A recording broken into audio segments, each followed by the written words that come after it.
இயேசுவின் ரத்தம் ஜெபம் என கிறிஸ்துமஸ் விழா களை கட்டியது.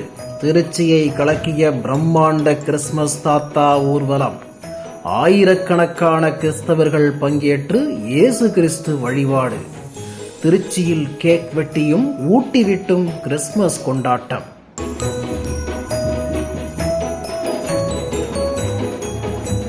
இயேசு பிரானின் பிறப்பை வரும் டிசம்பர் 25ஆம் தேதி உலகம் முழுவதும் உள்ள கிறிஸ்தவர்களால் கிறிஸ்துமஸ் தினமாக கொண்டாடப்பட உள்ளது.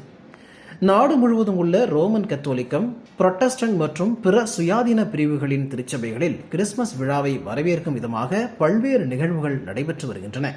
கிறிஸ்தவர்கள் தங்களது இல்லங்களில் வண்ணமிகு நட்சத்திரங்களை தொங்கவிட்டு இயேசு பிறப்பை வரவேற்க காத்திருக்கின்றனர். திருச்சியில் அனைத்து திருச்சபைகள் சார்பில் கிறிஸ்துமஸ் பெருவிழாவை முன்னிட்டு கிறிஸ்துவின் அன்பை வெளிப்படுத்தும் விதமாகவும் கிறிஸ்துமஸ் வாழ்த்து தெரிவிக்கும் விதமாகவும் கிறிஸ்துமஸ் தாத்தா வேடமணிந்து ஆயிரக்கணக்கான திருச்சபைகளை சேர்ந்த கிறிஸ்தவர்கள் பங்கேற்ற கிறிஸ்துமஸ் ஊர்வலம் சிறப்பாக நடைபெற்றது.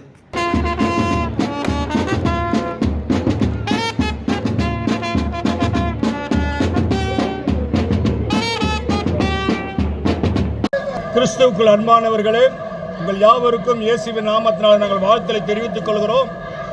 இந்த நாள் ஒரு மகிழ்ச்சியான நாள். விசேஷமாய் சமாதான பிரபுவாகிய இயேசு கிறிஸ்து பிறந்ததை அநேகருக்கு அறிவிக்கும்படியாய் பவனியாய் இந்த திருச்சி பட்டத்தில் நாங்கள் வந்தோம்.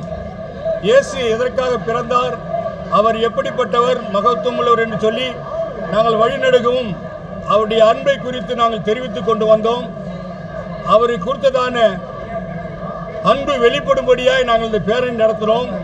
இந்த இயேசு கிறிஸ்து உலகெங்கும் சமாதானத்தை கொடுக்கும்படியாய், மக்களுக்கு சந்தோஷத்தை கொடுக்கும்படியாய் அவர் பிறந்தார். திருச்சி வெஸ்ட்ரி பள்ளி மைதானத்தில் இருந்து புறப்பட்ட ஊர்வலம் பாரதிதாசன் சாலை மற்றும் கண்டோன்மெண்ட் வழியாக மீண்டும் வெஸ்ட்ரி பள்ளியை பேரணி வந்தடைந்தது. கிறிஸ்துமஸ் விழாவை பேராயர் கென்னடி ராஜ்குமார் தலைமையில் போதகர்கள் அனைவரும் கேக் வெட்டியும் ஆடிப்பாடியும் கொண்டாடி மகிழ்ந்தனர். திருச்சியில் உள்ள அனைத்து சபைகளும் இணைந்து இந்த நிகழ்ச்சியை நாங்கள் நடத்துகிறோம். இதில் எல்லாருடைய ஒத்துழைப்பும் எங்களுக்கு இருக்கிறது. எனவே இந்த நாள்ல மீண்டுமாக நாங்கள் இந்த திருச்சி பட்டணம் மட்டுமல்ல, எல்லா இந்திய தேசம் முழுவதும் சமாதானத்தை காணும்படியாய், அமைதியாய் இந்த தேசம் நடக்கத்தக்கதாக நாங்கள் ஜெபிக்கிறோம். சபைகளாக சேர்ந்து ஜெபித்து வருகிறோம்.